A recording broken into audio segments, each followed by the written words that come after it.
The rain fell softly over the small Pennsylvania town, tapping against the windows of the Miller family home. It was 1938, a year that still carried whispers of peace but trembled with the footsteps of something darker on the horizon. Ethan Miller, the elder brother, stood by the doorway with his suitcase in hand. His eyes were filled with a mix of excitement and guilt. He had been offered a position at an engineering firm in Berlin, a dream for any young inventor, but a decision that split the heart of the family in two. Germany. Daniel, his younger brother, repeated the word like a bitter taste on his tongue. Why there, Ethan? Don't you see what's happening over there? People talk. They say things are changing. Ethan smiled, but it was thin and nervous. Change is everywhere, Danny. Maybe I can make it better. Maybe I can build something good in the middle of it. Their mother cried quietly in the kitchen, pretending to wash dishes that were already clean. Their father just nodded, too proud or too tired to stop his eldest son.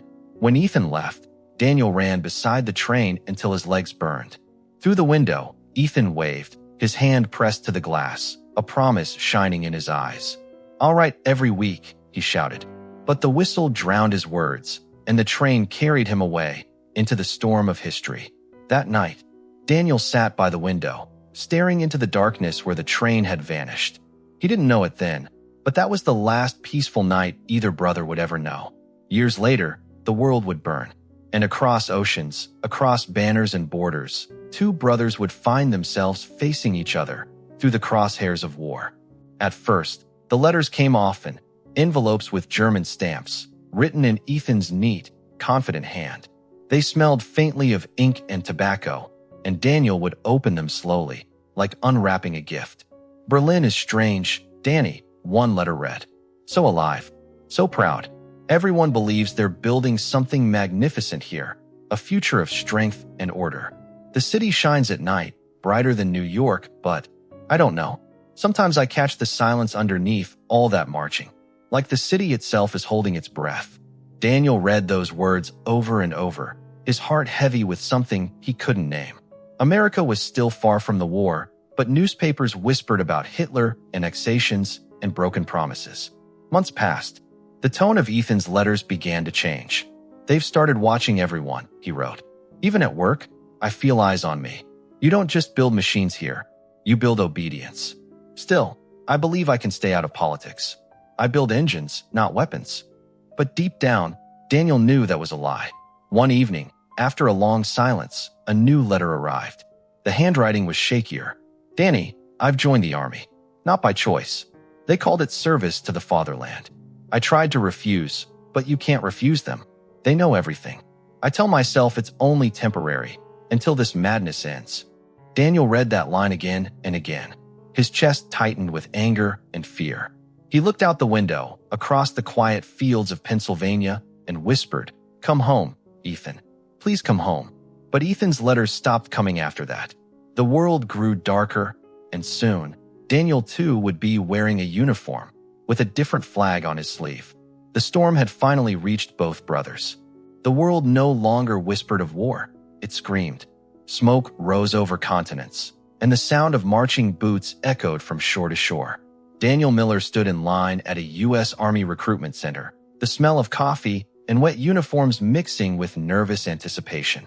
He was 24 now, taller, harder around the eyes, his hands calloused from factory work. When news broke about Pearl Harbor, he didn't hesitate. "If they're coming for us," he'd told his father, "then I'm going to meet them halfway." He didn't speak Ethan's name that day. He couldn't. Training was brutal but almost comforting, a world with rules and structure where orders made sense. Daniel learned to shoot, to march, to sleep through thunder. Yet every time he looked down the barrel of his rifle, a quiet fear gnawed at him. Somewhere, across the ocean, his brother might be doing the same. Meanwhile, in a cold barracks outside Warsaw, Ethan stared at the gray sky, his breath forming small clouds in the frozen air. He wore the uniform of the Wehrmacht now, not out of loyalty, but survival. Around him were men of every kind, boys with hollow eyes, old farmers who muttered prayers, and officers who barked about glory and destiny. Ethan fixed engines, drove supply trucks, and tried to forget the sound of gunfire. But the more he saw, the harder it became. Villages burning, families crying, orders he couldn't refuse.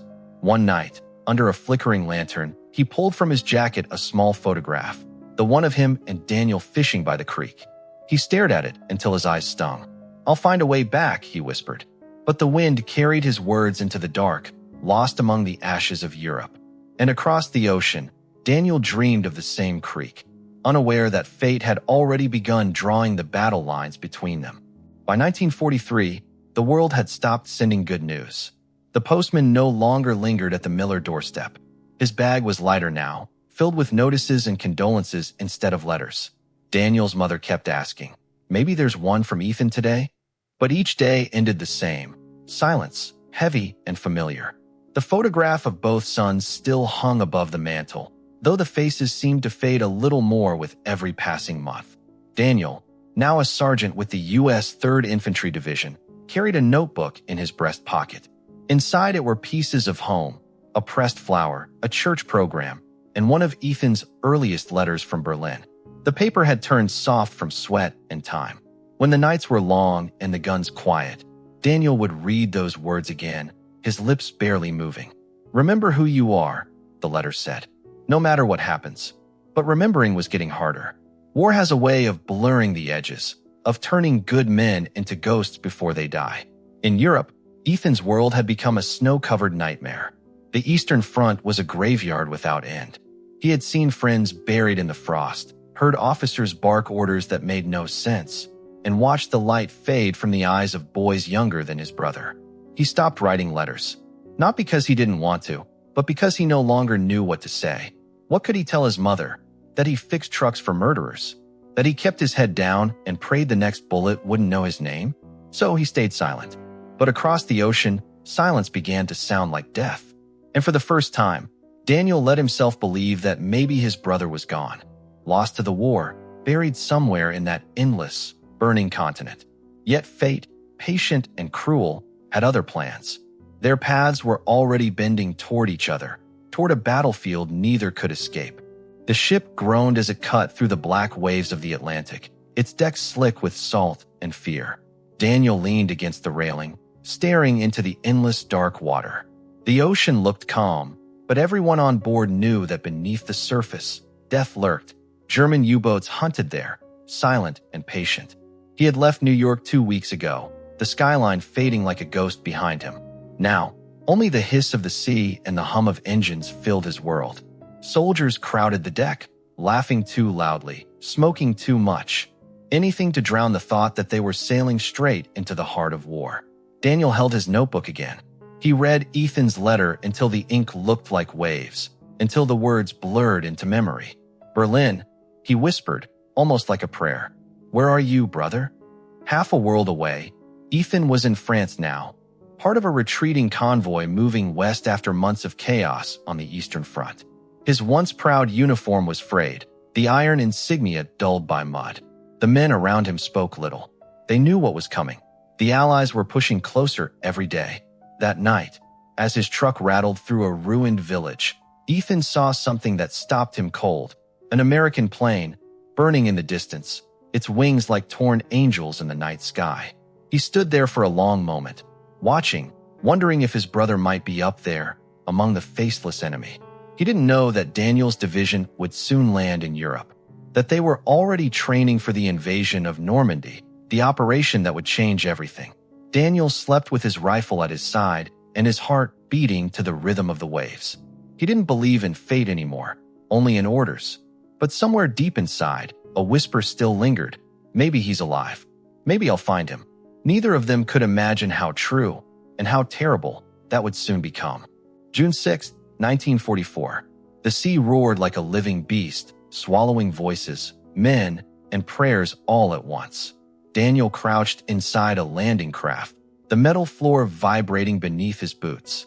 Around him, soldiers clutched their helmets, faces pale under the gray dawn. The sky smelled of rain and smoke. Thunder rolled not from the clouds but from the cannons of warships miles away. 30 seconds, the sergeant shouted over the chaos. The boat lurched, spraying cold seawater into their faces. Daniel gripped his rifle tighter. His heart pounded in his throat. This is it, he thought. No turning back. When the ramp dropped, the world exploded. Bullets tore through the air like hornets.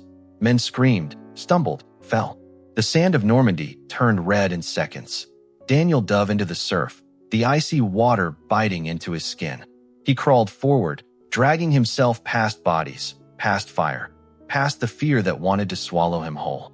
He didn't think about glory. He didn't think about home. He thought about Ethan, not as a soldier, but as a brother who used to laugh by the river, whose hand he hadn't shaken in 6 long years. Move, move, someone yelled. He did, crawling, firing, praying without words. By noon, the beach was theirs, or what was left of it. Smoke curled over wrecked vehicles and shattered helmets. That night, as Daniel sat beside the remains of a tank, he wrote in his notebook by the flicker of a cigarette, "We made it, Ethan. I don't know where you are, but I'm here now, in your world. I wish you could see what this looks like. Maybe then you'd understand why I can't forgive you for staying." He tore the page out and folded it, pressing it to his heart before tucking it away. Somewhere, not far across Europe, Ethan looked up at the same sky, unaware that his brother had just stepped onto the same continent again. The roads of Normandy were quiet now, but not peaceful. The air was heavy with smoke and the stench of burnt metal. Dead tanks stood like ghosts under the gray sky, and every farmhouse seemed to hold a story that had already ended. Daniel's unit pushed inland, moving through fields that once grew wheat but now hid the wreckage of war, helmets, boots, shattered rifles. He had learned to stop looking too closely. Every face he saw reminded him that it could have been him. At night, he wrote less. The words wouldn't come anymore. The only sound he trusted was the click of his rifle and the soft murmur of men trying to dream. Meanwhile, somewhere east of Paris, Ethan rode in the back of a military truck with a dozen other weary soldiers. They were retreating again, the once mighty German lines collapsing like paper under the weight of the Allied push. He stared at the passing countryside, ruined villages, burned bridges, endless mud. He hadn't seen real rest in months. Every order felt more desperate, every day more hopeless. He knew the war was lost, but saying it out loud could mean death. One evening, their truck broke down on a narrow road lined with poplars. Ethan volunteered to stay behind and repair it. When he looked up from the engine, the sunset painted the sky crimson, the same color as the flags he once believed might mean something. He thought of Daniel again, of the letters that never reached him, of the laughter they once shared. For the first time in years, he whispered his brother's name aloud. Danny. The sound was strange in his mouth, like a forgotten song. That same night, only 30 miles away, Daniel's convoy halted on the same stretch of road. The two brothers, unaware, exhausted, and walking opposite directions, were now closer than they had been in half a decade. War was slowly pulling them toward the same horizon. Neither knew it yet, but their reunion would not come with words. It would come with gunfire. The rain began again the next morning, soft at first, then relentless. It fell on everything: rifles, helmets, broken fences, and men too tired to care. Daniel's platoon moved through a small French village that had seen better days. The houses were pockmarked with bullets, the windows shattered, the air still heavy with the smell of cordite. A dog barked somewhere in the distance, a sound so ordinary it almost broke his heart. They were told there were German stragglers in the area, soldiers left behind after the retreat, desperate and dangerous. Every alley, every doorway could hide one. Daniel's boots splashed in puddles as he led his men down a narrow lane. Somewhere nearby, a door creaked. His finger tensed on the trigger. Half a mile away, Ethan crouched in the ruins of a barn, clutching his rifle but not his courage. His unit had scattered 2 days earlier after an ambush. He was alone now, hungry, soaked, and trying to decide whether to surrender or keep running. The idea of facing Americans didn't scare him until he remembered that one of them could be Daniel. He laughed bitterly at the thought. What are the odds? He muttered to himself. But fate, always listening, didn't need odds. It needed timing. As the rain thickened, Daniel's platoon approached the barn. A nervous private pointed. Movement inside. Hold your fire, Daniel ordered, raising a hand. He stepped forward slowly, heart pounding. Inside, Ethan froze at the sound of boots crunching gravel. His breath hitched. He raised his weapon, but hesitated. He didn't want to shoot. Not anymore. Come out with your hands up. Daniel's voice rang out. Sharp, steady, unmistakably American. For a moment, Ethan thought he was dreaming. That voice, so familiar it stabbed straight through the years. He lowered his rifle, trembling. Daniel took another step. The man in the doorway wore a tattered German uniform, his face hidden by shadow. And then, through the drizzle and the distance, their eyes met. Two brothers, two enemies. The world seemed to stop breathing. For a heartbeat, neither of them moved. The world had narrowed to a single thread of rain between them. Two men standing still while history roared around. Daniel couldn't believe what he saw. The man in front of him was thinner, older, his hair longer, streaked with dirt and ash. But the eyes, those were the same. Ethan's eyes. The brother who taught him how to fish, how to fix a bicycle, how to dream. Ethan, he whispered, the word cracking in his throat. Ethan lowered his rifle completely, his lips trembling. Danny. But before either could take a step, a gunshot split the air. Daniel flinched, not from his own weapon, but from the one fired behind him. One of his soldiers, nervous and trigger-happy, had seen movement through the doorway and acted before Daniel could shout stop. Ethan staggered backward. His hand clutched his shoulder, red blossoming between his fingers. Cease fire. Cease fire. Daniel roared, spinning around in fury. The young private's face went pale as chalk, realizing what he'd done. Daniel dropped his rifle and rushed forward. The rain turned the ground to mud as he fell to his knees beside his wounded brother. Ethan blinked up at him, a faint, broken smile on his lips. Still giving orders, huh? Daniel's hands shook as he pressed against the wound. Stay with me, you idiot. Don't you dare. I thought. Ethan's breath caught. I thought I'd never hear your voice again. Stop talking, Daniel said, his own voice breaking now. We'll get you help. But even as he spoke, he could see the distant look in Ethan's eyes, not of fear, but of peace. Around them, the soldiers had fallen silent. The rain kept falling, and for that moment, the war itself seemed to hold its breath. Two brothers, once separated by oceans and flags, now lay together in the mud of France, their reunion paid for in blood. Daniel's hands were slick with his brother's blood.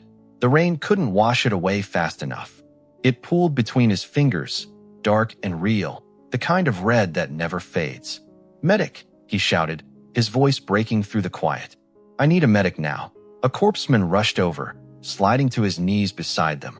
He tore open a bandage, pressed it to Ethan's shoulder, and glanced at Daniel with a look that said more than words ever could. The bullet had gone deep. Keep pressure on it, the medic ordered, already reaching for morphine. Ethan winced but tried to smile. You always worried too much, he whispered, his breath shallow. Daniel shook his head, fighting to stay steady. You shut up. You don't get to talk like that. Not after all this. The rain eased to a drizzle, the kind that turns the world gray and soft. Around them, soldiers kept their distance, unsure whether to look or turn away. They knew this wasn't just another wounded man. There was something sacred or tragic happening here. Ethan's hand trembled as he reached for his brother's arm. I didn't want this, Danny. I tried to get out. They wouldn't let me. I know, Daniel said quietly, though part of him still didn't. You hate me. Daniel's throat tightened. No, he whispered. I hate the war. I hate that it made you wear that uniform. But not you, Ethan. Never you. Ethan's eyes fluttered. Then I can die easy. Daniel grabbed his collar. No, you're not dying, you hear me. But Ethan's breathing grew shallow. The medic looked at Daniel, then away. There was nothing left to do but wait. Danny, Ethan's voice was barely there now. Tell Mom. I came home. And then, silence. The rain stopped completely, as if the sky itself was holding its tears. Daniel stayed kneeling, motionless, his brother's body cradled against him. He didn't know how long he sat there, minutes, hours, maybe forever. All he knew was that when he finally stood, something inside him had gone quiet too. They buried Ethan in a small meadow just beyond the village. No proper cemetery, no priest, just a patch of earth beneath a willow tree. The war didn't wait for ceremony. It never did. Daniel dug the grave himself. He refused to let anyone else touch the shovel. The other soldiers watched in silence, understanding that some griefs can't be shared, only witnessed. When it was done, Daniel placed a small wooden cross at the head of the mound. He didn't write enemy or soldier. He just carved one word, brother. From his breast pocket, Daniel pulled out the old photograph. Two boys by a creek, sunlight on their faces, the world still simple and kind. The edges were worn, but the image was clear enough. He laid it gently atop the soil, then covered it with a fold of his own flag, torn from his sleeve. "I don't care what side you were on," he said quietly. "You were mine first." The platoon stood at attention as Daniel saluted. No music, no words. Only the wind moving through the trees and the distant thunder of artillery somewhere far away. When it was over, Daniel lingered until the sun began to fall. He looked out across the field, across the same land his brother had walked just days before. "I found you," he whispered. "I wish I hadn't, but I did." That night, he couldn't sleep. The faces of his men blurred with Ethan's. Every shout, every burst of gunfire, every shadow on the horizon felt heavier now. He'd come to Europe to fight an enemy. But now that enemy had a face, his brothers. And still, the war moved on, indifferent to the hearts it broke. Orders came the next morning. They were to march east, toward the German border. Daniel folded his notebook shut, slipped Ethan's dog tag into his pocket, and stood. "Let's move," he said. His voice was steady, too steady. The war wasn't done with him yet. But something inside him had already died beneath that willow tree. The wind across northern France carried the scent of smoke and metal, a reminder that victory, if it was coming, came at a cost no one could count. Daniel marched with his men through the skeletons of towns, past crumbling churches and abandoned farms. Civilians peeked from windows, their faces hollow with hunger and disbelief. Children waved hesitantly at the soldiers. Daniel waved back, but the gesture felt empty. His mind was still at that willow tree, where a brother lay in borrowed soil. The closer they came to the Rhine, the heavier the fighting grew. German forces, desperate and cornered, struck with wild determination. Ambushes came at night, mortar fire by day. Each explosion felt like the earth itself was trying to shake off the madness of men. Daniel fought like a machine, efficient, fearless, detached. His men began to whisper about him. How nothing rattled Sergeant Miller, how he never missed, how he never talked about home. They didn't know that his home was already gone, buried in France under the rain. One evening, while camped near the river, Daniel opened his notebook again. He hadn't written since Ethan's death. The page stared back at him, accusingly blank. He finally wrote, "You said you wanted to build something good, Ethan. I'm trying. Maybe this." He stopped, staring at the half-sentence. What good could possibly come from this? Across the fire, Private Hawkins, the same soldier who had fired that fateful shot, sat alone, polishing his rifle with shaking hands. His face was gray with guilt. Daniel caught his eye for a moment, then looked away. He couldn't hate him. The war had made them both victims of the same cruelty. That night, the sound of artillery echoed from across the Rhine. Daniel stared into the distance where Germany waited, his brother's final homeland, now the enemy's last stand. He whispered into the cold, "Almost over, Ethan. Almost." But he didn't know that what awaited him on the other side of that river would test him in ways he never imagined. Not as a soldier, but as a man. March 1945. The Rhine River, wide, cold, and endless, glimmered beneath a pale, wounded sky.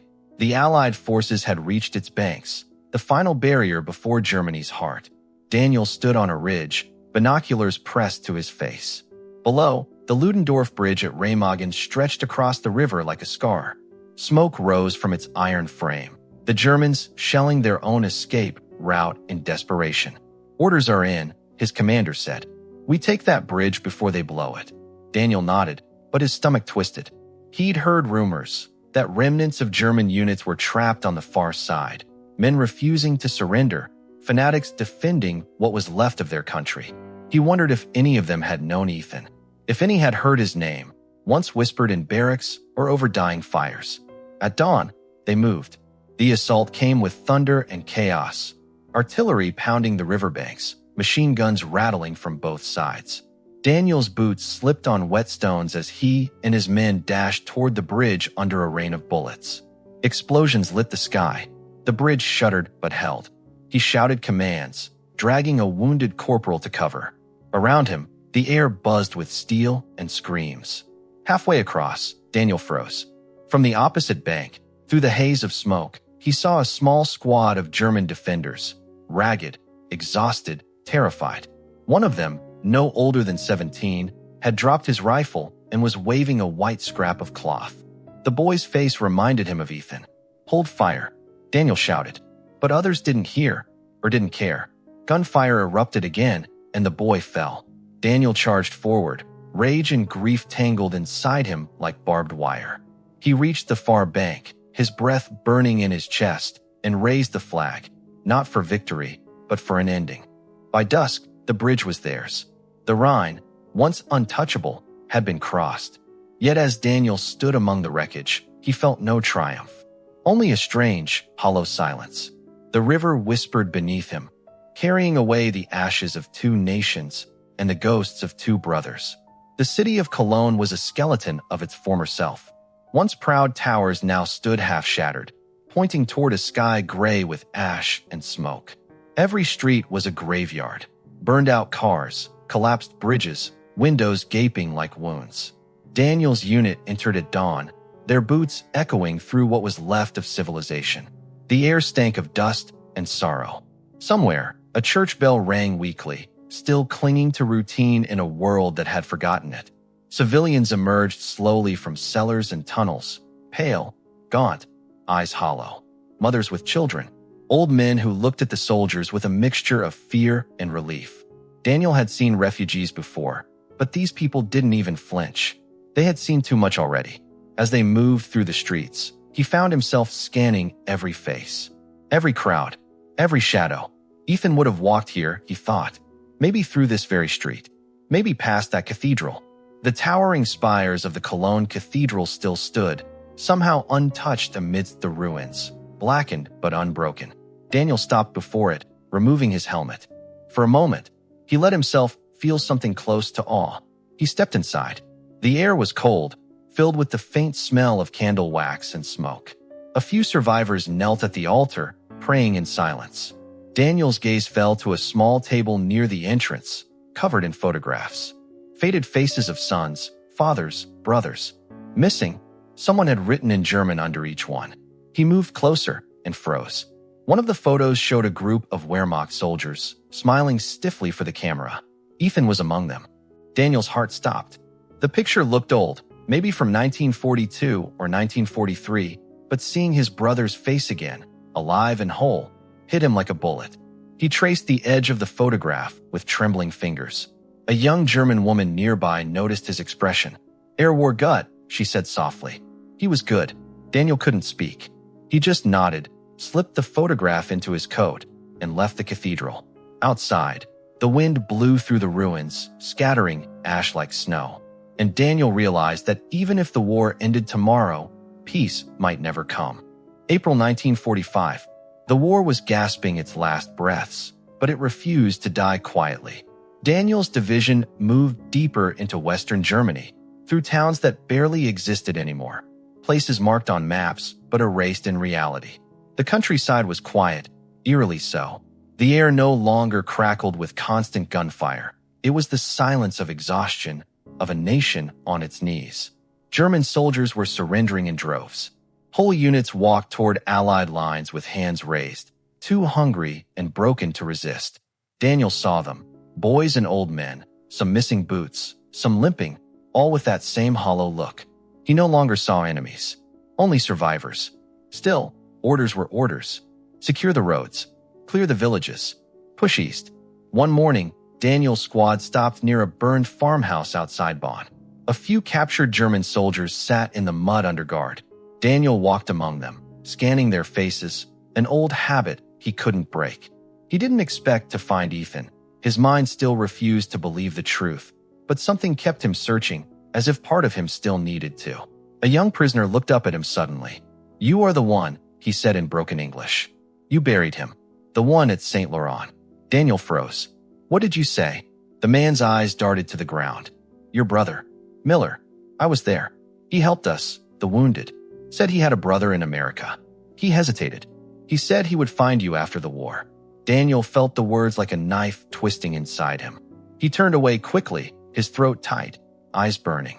That night, he sat by the fire and pulled out Ethan's photograph from Cologne. The flames reflected in the eyes of the man who once believed machines could save the world. "Guess you did find me," Daniel whispered. "Just not the way we hoped." Above him, The sky was cold and wide. Somewhere beyond that horizon, Berlin was burning, and with it, the last of the old world. May 1945, Berlin was dying.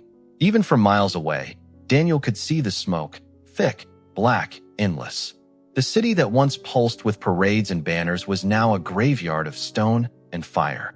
Soviet artillery pounded it day and night, turning streets into trenches and homes into ash. Though the Americans had halted west of the Elbe, Daniel's unit moved close enough to feel the tremors. Each explosion in the distance sounded like a heartbeat fading. Rumors spread like wildfire. Hitler was dead, the Reich collapsing, the war finally ending. But no one celebrated. Not yet. Daniel stood on a hill overlooking the horizon. The sky above Berlin glowed orange, like the world was being reborn through pain. He thought of Ethan again, of the life his brother had once dreamed of building in that same city. "You wanted to fix it," he whispered. "But no one could fix this." Nearby, a refugee column stumbled down the road. Women, children, old men pushing carts filled with everything they had left. One little boy clutched a wooden airplane, its paint chipped and wings cracked. He looked up at Daniel and smiled faintly before disappearing into the crowd. It hit Daniel then. This wasn't victory. This was survival. And even that felt uncertain. That night, news came through the radio. Germany has surrendered unconditionally. Cheers erupted through the camp. Soldiers hugged, laughed, cried. Bottles were opened. Songs shouted into the cold spring air. But Daniel just sat alone by the river, watching the reflection of the flames die out in the dark water. He reached into his coat and pulled out Ethan's dog tag. It was cold, worn, the letters half faded. He closed his hand around it until his knuckles whitened. The war was over, but peace, real peace, hadn't found him yet. He knew it wouldn't, not until he went back to the field under the willow tree, back to where his brother waited in silence. The ship cut through calm waters this time. No U-boats, no fear, only silence and the hum of engines carrying the weary home. Daniel stood at the railing, the wind cold against his face. Behind him, the ocean stretched like a lifetime he could never explain. Around him, soldiers laughed, smoked, and talked about what they'd do first: see their girls, eat a real meal, sleep in clean sheets. Daniel said nothing. He watched the skyline rise slowly from the mist.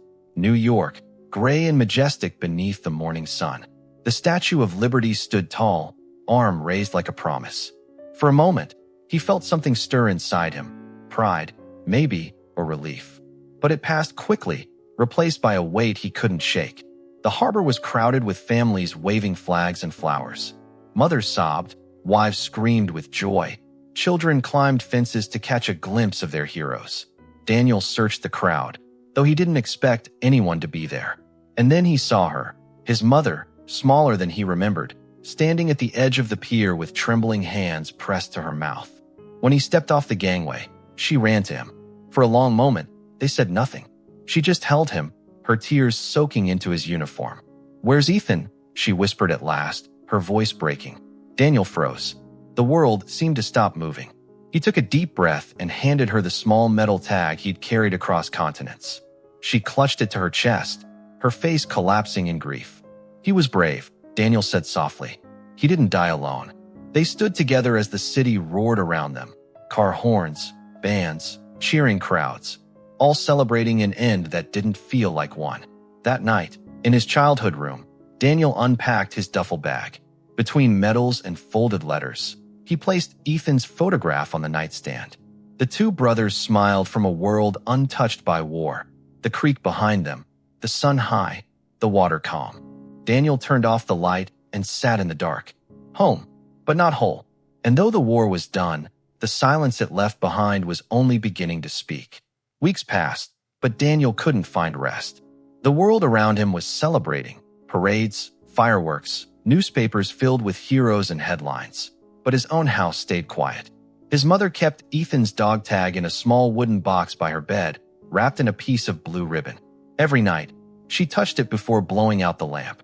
Daniel could hear her muffled sobs through the walls, and sometimes, when the wind was soft, he swore he heard her whisper his brother's name.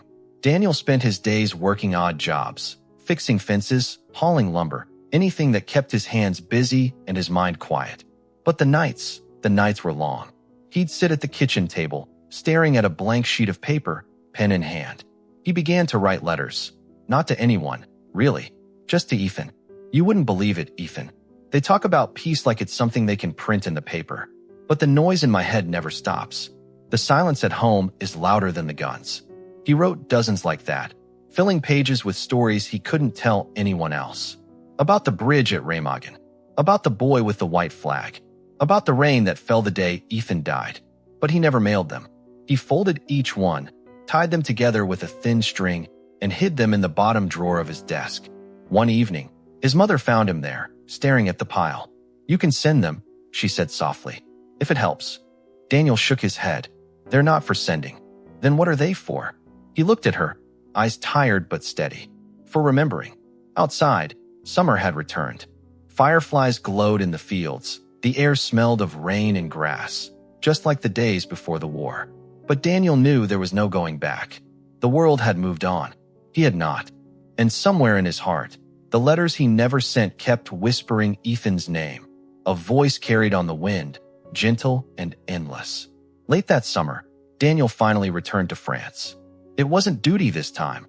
No uniform, no orders. Just a promise.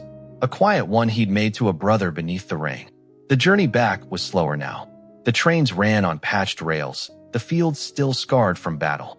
Villages were rebuilding, one brick at a time.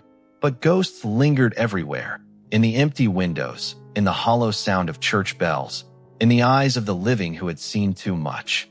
Daniel reached the meadow near Saint Laurent at dusk. The air was still, warm, heavy with the scent of grass and distant smoke.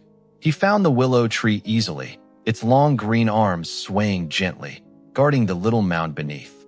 The cross he had carved months ago still stood, weathered but strong. "Brother," Daniel knelt, brushing away the weeds around the grave. For a moment, he couldn't breathe. All the noise, all the years, all the distance. It fell away until only silence remained. He took a small tin box from his pack. Inside were the letters, every word he had written since coming home, every confession, every memory. He placed them at the foot of the cross, pressing them gently into the soil. "I kept you with me," he said quietly, "in every march, every night, every breath. But I think it's time to let you rest." He stayed there for hours, talking like he used to, about their mother, about the quiet back home, about the creek they never fished again. The sky turned gold, then purple, then black. When he finally rose, he took one last look at the grave. The willow leaves whispered softly in the wind, almost like an answer.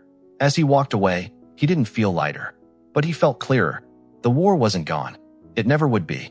But the memory of his brother, that part was finally at peace. Behind him, the willow swayed, a silent sentinel over two brothers who had fought on opposite sides, yet found their way back to the same earth. When Daniel returned to Pennsylvania that autumn, the air carried the same crisp scent it had before the war: wood smoke, apples, rain-soaked leaves. But the world around him had changed. New houses were going up, radios buzzed with jazz and baseball, and the people spoke of a new age of peace. Yet Daniel felt like a man watching through glass, present, but apart. He spent more time at the creek behind their home, the one from the photograph. The water still ran clear over the stones. The same frogs croaked in the reeds. Sometimes he imagined Ethan beside him, sleeves rolled up, laughing as he used to. But the laughter lived only in the wind now. His mother grew frilier that year, her hands shaking when she poured tea. Still, she never spoke of the war unless Daniel did.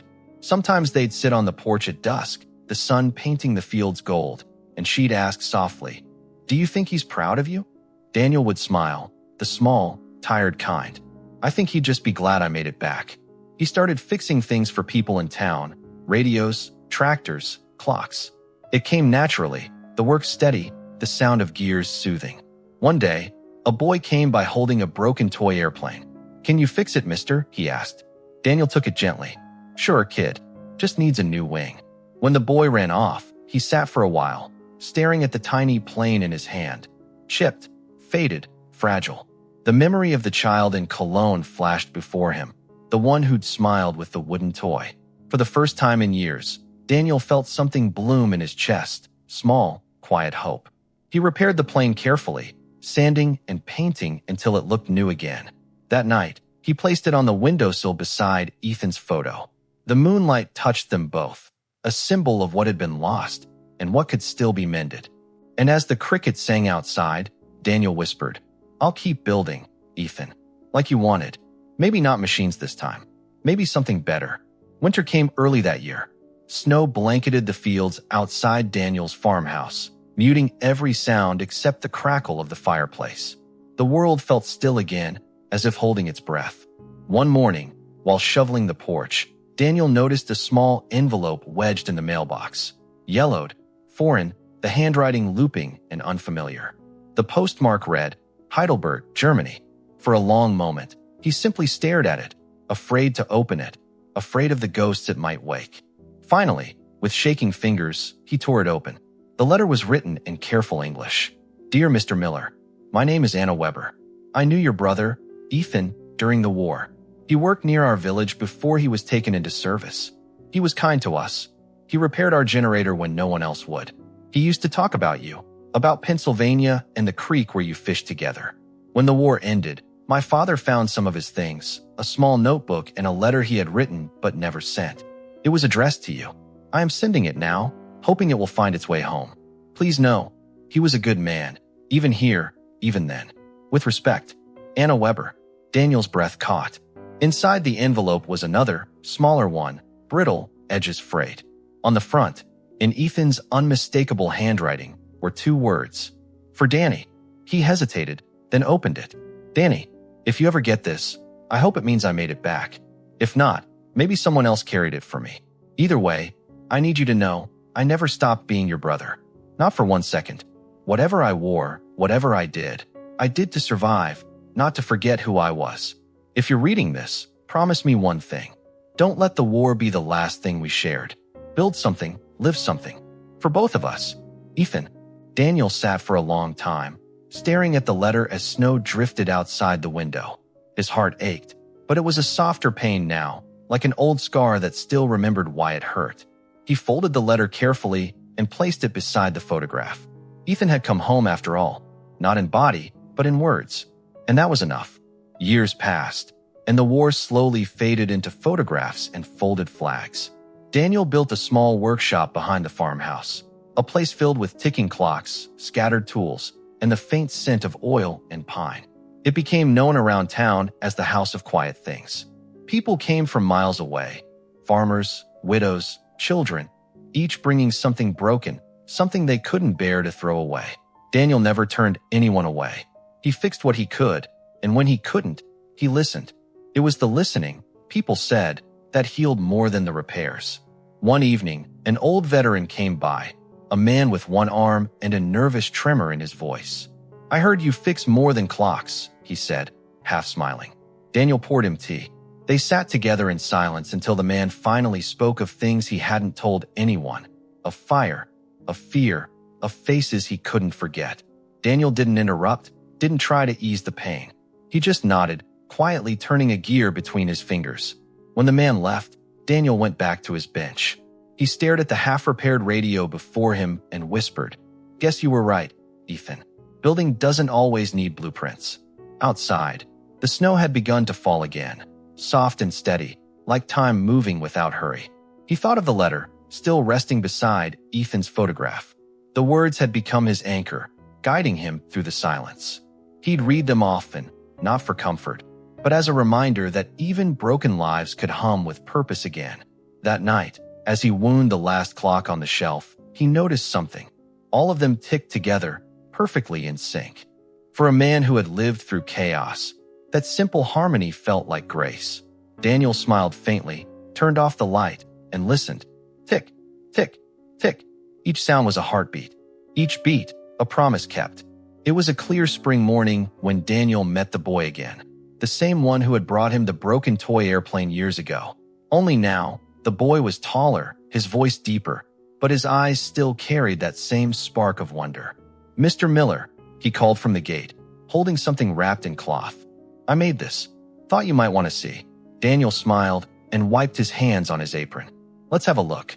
The boy unwrapped the cloth to reveal a small wooden airplane, perfectly carved, smooth and balanced, painted with care. The craftsmanship was clean, patient, almost loving. I built it from scratch, the boy said proudly. Didn't even use a kit this time. Daniel turned the plane in his hands, running a finger along the wings. The smell of fresh paint and pine filled the air.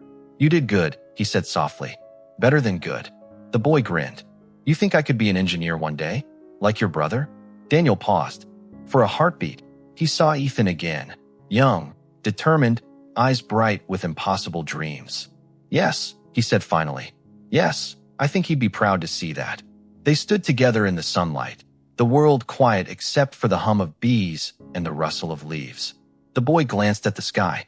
Sometimes, when I fly my planes, I imagine they're carrying messages. You know, across oceans, between brothers. Daniel's throat tightened. Maybe they are, he whispered. He watched as the boy ran down the dirt path, lifted the toy high, and sent it gliding into the air. The little plane caught the wind, dipping and soaring, light as a memory refusing to fade. Daniel watched it until it disappeared into the blue, his heart full in a way it hadn't been in years. For the first time since the war, he didn't feel haunted by what was lost. He felt guided by what remained. A brother's dream, a boy's hope, a sky still wide enough for both. The years rolled on like the slow rhythm of a train, steady, unrelenting, familiar. By the time Daniel reached his 50s, his hair had turned silver and the town around him had changed almost beyond recognition. The old mill was gone, replaced by a diner.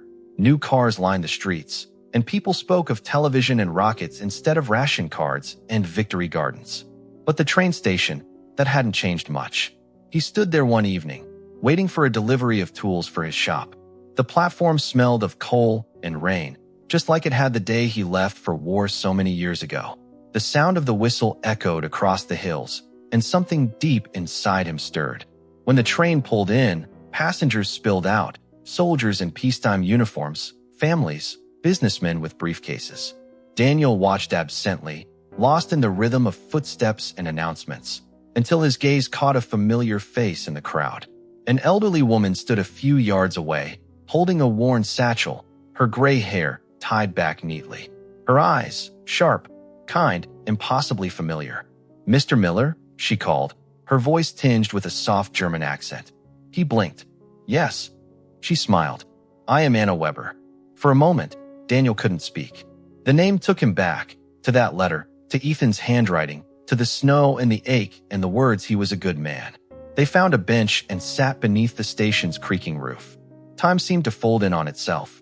I always meant to come, she said, her voice quiet.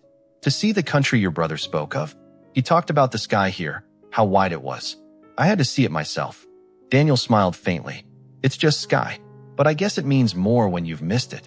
They talked for hours, about Ethan, about the years since, about rebuilding, forgiveness, and the strange way grief turns into memory when you stop fighting it.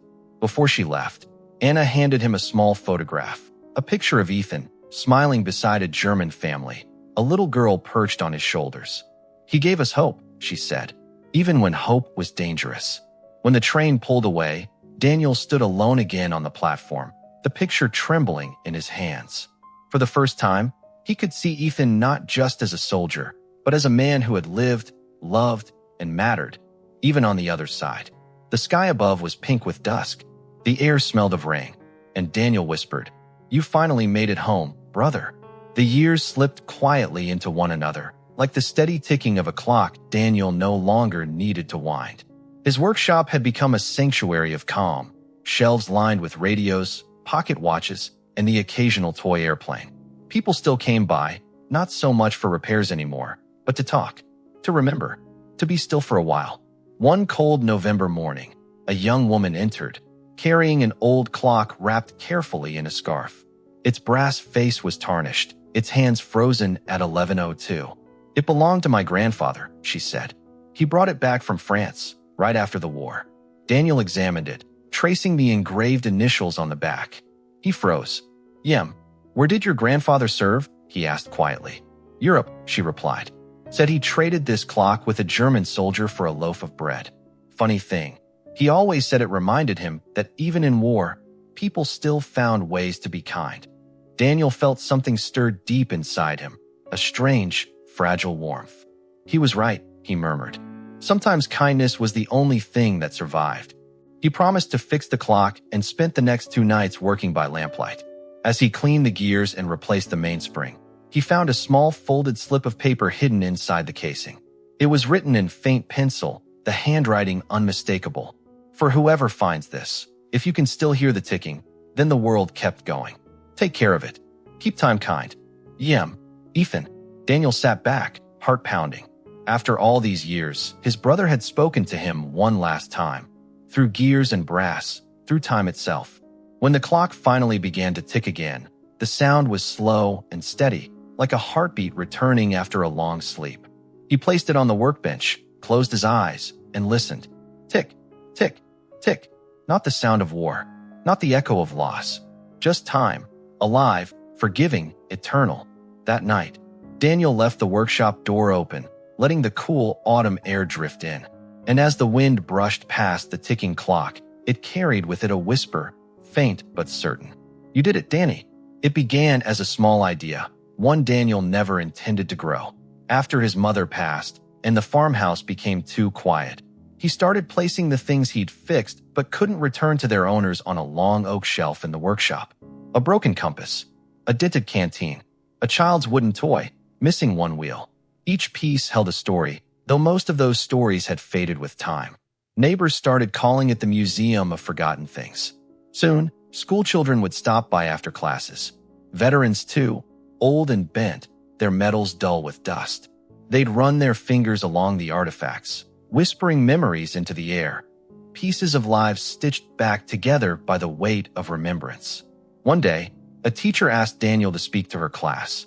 Tell them about the war, she said. They've only read about it in books. He hesitated. There's not much to tell that isn't already written. But that evening, as he looked over the shelves, he realized the stories weren't about war at all.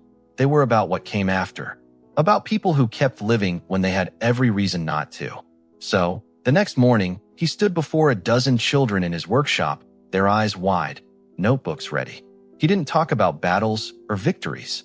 He talked about 2 brothers, about dreams that crossed oceans, about the noise of gunfire and the silence that followed, about forgiveness and letters, and the way a broken clock could still keep perfect time if you learned how to listen. When he finished, one small girl raised her hand. Did your brother come home? Daniel smiled, not sadly, but gently.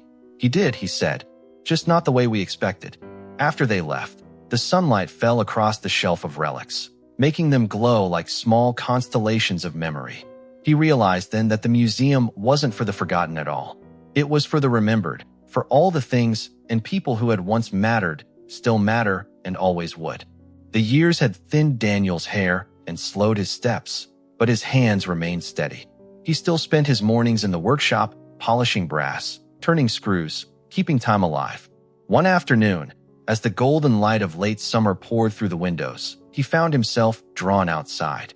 The air was warm, humming with crickets and the distant sound of a train.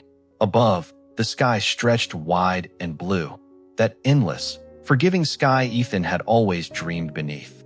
Daniel settled on the old bench near the creek, Kane resting beside him. The water sparkled the way it used to when they were boys. He remembered their laughter, their arguments, their shared plans to build machines that could touch the clouds. He smiled faintly. You made it there first, Ethan, he murmured. Guess I just stayed to keep the ground company. As he sat there, he noticed a young couple walking along the path, their child chasing butterflies through the grass. The boy tripped, fell, and laughed. The sound, pure and bright, filled the air like sunlight. And suddenly, Daniel realized something. All those years he'd spent repairing the broken, it wasn't just about clocks or toys or memories. It was about passing something forward. The courage to dream again, the will to rebuild. The quiet promise that love could outlast even the loudest of wars. He reached into his coat pocket and pulled out a folded letter. Ethan's last one, the edges soft from decades of being read and reread. He unfolded it slowly, tracing the familiar handwriting. Don't let the war be the last thing we shared. Build something, live something. For both of us. He looked up at the sky again, so blue it almost hurt to stare at. I did, brother, he whispered. I really did. A breeze stirred the grass, rustling through the trees like laughter carried from far away. And for a heartbeat, just one, he swore he could hear Ethan's voice again, clear and warm. "You kept time kind, Danny." Daniel leaned back, eyes closed, the sunlight soft against his face. Above him, a single airplane crossed the sky, leaving a white trail that curved like a signature against the blue. A message, a memory, a promise fulfilled. Winter came quietly that year, not fierce or cruel, but soft, like the world had grown tired of storms. Snow drifted gently over the fields, and Daniel's workshop glowed like a lantern in the white dusk. He no longer took many repairs. His eyes had dimmed a little, his joints ached with the cold. But the townsfolk still came, not for their clocks or radios, but for Daniel's stories. He'd sit by the fire, a blanket around his shoulders, and read aloud from the box of letters he'd once written to Ethan. For decades they'd stayed hidden, yellowed with age, but now he read them freely, each one a fragment of the life they never got to share. Sometimes he'd pause mid-sentence, his voice trembling. "Funny," he'd say with a soft chuckle. "I used to think these were about loss, but now they feel like instructions for living." The children would listen wide-eyed as he spoke of faraway lands and the willow tree that stood guard over his brother's grave. And when he finished, they'd ask him to read Ethan's letter, the one that had crossed oceans and years to find him. He always ended the same way, voice barely above a whisper. "Build something, live something, for both of us." After they left, he'd sit by the fire alone, the wind outside whispering through the eaves. The workshop was full of ticking again, clocks he'd long since repaired, all in harmony, as if the world itself had learned to breathe with him. One night, as snow fell thick and silent, he opened the door and stepped outside. The air bit his skin, but it was clean and still. The stars above were sharp and bright, stretching forever. He thought of Ethan, of two boys chasing fireflies by the creek, of promises made and kept, of the way grief had shaped them both into something gentler. Then, with a small, tired smile, Daniel whispered to the night, "It's almost time, brother." And for a moment, the wind seemed to answer, soft, warm, familiar. "I know, Danny." He went back inside, the door closing behind him, the golden light flickering across the shelves of his little museum, a house of memory, love, and letters that never really ended. Spring returned, gentle and green, as if the earth itself had decided to forgive. Daniel was very old now, his hands thin and lined, his steps slow but sure. He moved carefully through his workshop one last time, touching the familiar, the tools, the shelves, the clocks that still ticked in rhythm, the photograph of two boys by the creek. He packed a small suitcase that morning. Inside, he placed only a few things. Ethan's letter, the wooden airplane the boy had built, and one of the clocks, the one with Ethan's initials hidden inside. Then he locked the door, left the key under the mat, and started his journey. He traveled across the ocean once more. The train from Paris wound through green fields and quiet villages, all rebuilt, all alive again. When he finally reached Saint Laurent, evening was falling, painting the sky the color of faded gold.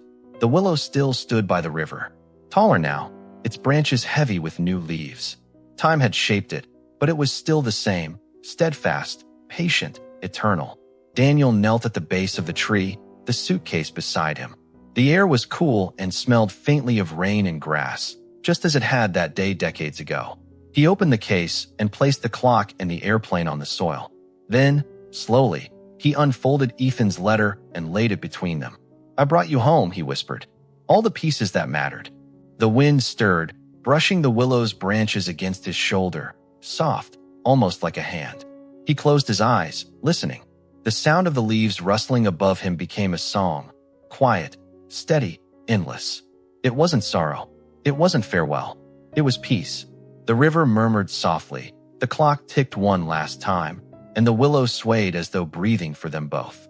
When morning came, the caretaker of the cemetery found Daniel sitting peacefully beneath the tree, eyes closed, a faint smile on his lips. Beside him, the letter fluttered gently in the breeze, as if still being read, line by line, by a soul finally free. Years later, travelers walking through the countryside near Saint Laurent sometimes stop beneath a great willow by the river. The air there always feels a little softer, a little kinder, as if time itself slows to listen. Beneath its long green arms stands a single stone, smooth and simple. The moss grows gently around the carved letters, but they remain clear enough to read. Ethan Miller, 1915 to 1944. Daniel Miller, 1918 to 1993. Brothers, divided by war, united by peace. The villagers call it the Brothers' Tree. Every spring, someone leaves a small airplane carved from wood beside the stone. No one knows who started it, but the tradition continues, a quiet tribute to the men who taught the valley that even enemies can share the same heart. Sometimes, on still mornings, when the fog hangs over the river and the willow sways, the caretaker swears he can hear two voices, faint, laughing, talking like old friends reunited after a long journey. He never tells anyone what they say. He just smiles, tips his hat, and lets the wind carry their words away. In the museum back in Pennsylvania, the clocks Daniel restored still tick in harmony. Visitors pause to read the small sign beneath them. Time does not heal all wounds, but it teaches us how to keep living between the beats. And somewhere, in that steady ticking, in every gear turning, in every second passing, lies the echo of a promise kept. Two brothers, bound by love stronger than war, still keeping time kind.